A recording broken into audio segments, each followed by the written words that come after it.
One night, one dark, dark night, there was a broom in a large, large room, and in that broom there was a mouse, an old, old mouse, who was living in that house, who slept by day and swept by night, keeping the cobwebs at bay.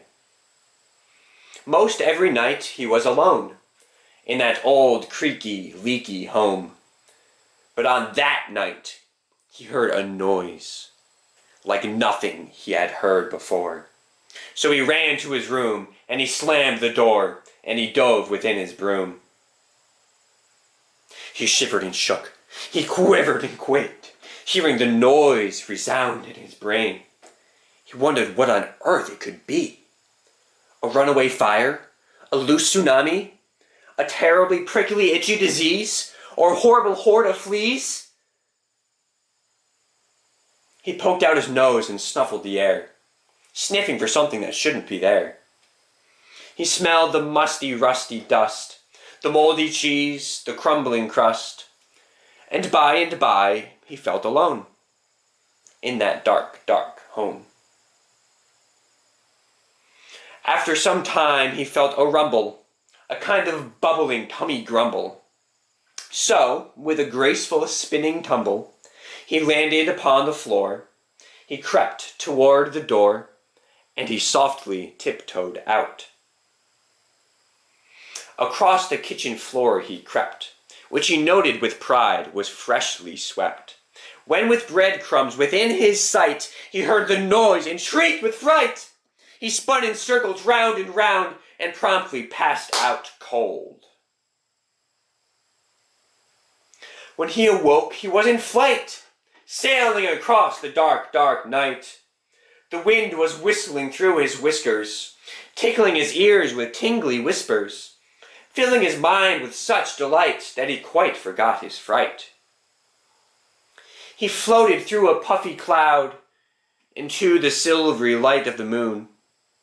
The dark, dark night was suddenly bright, full of dancing, living light, of tiny fairy girl and boys. That was the frightful noise. He squeaked hello, but felt quite shy. They giggled and waved as he sailed on by. Is it your dust that's making me fly? The fairies just tinkled and winked in reply.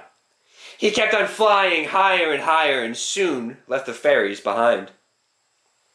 Up and up and up he rose, the world shrinking far below, until just beyond the tip of his nose, the whole wide world winked out of sight, swallowed up by the silvery light of that strange, strange night.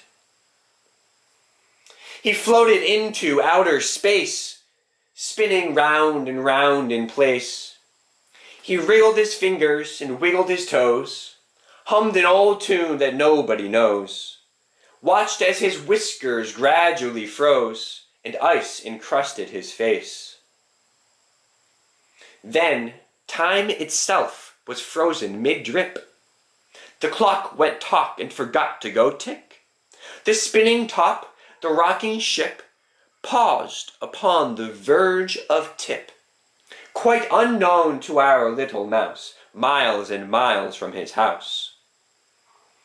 Suspended in that silvery glow, he could not move, yet something flowed, deep within or far below, from his crown down to his toes.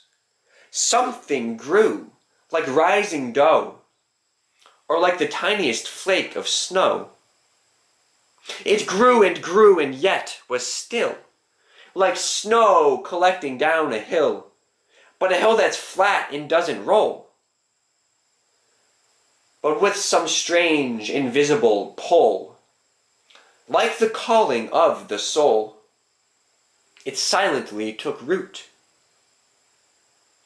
Wrapped up in that ice cocoon, he landed softly on the moon.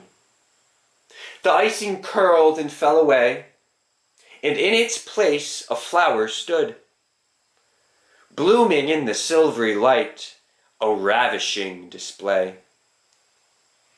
His brain took root in silver soil, his lungs turned out as leaves, his heart It started to uncoil, red petals to the breeze, and all the senses of his face blew off as bumblebees.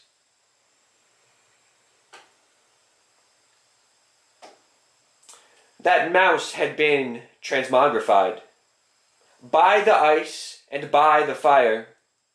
The little spark that grew inside turned inner out and outer in. He turned into his sweet desire, his purpose deep within.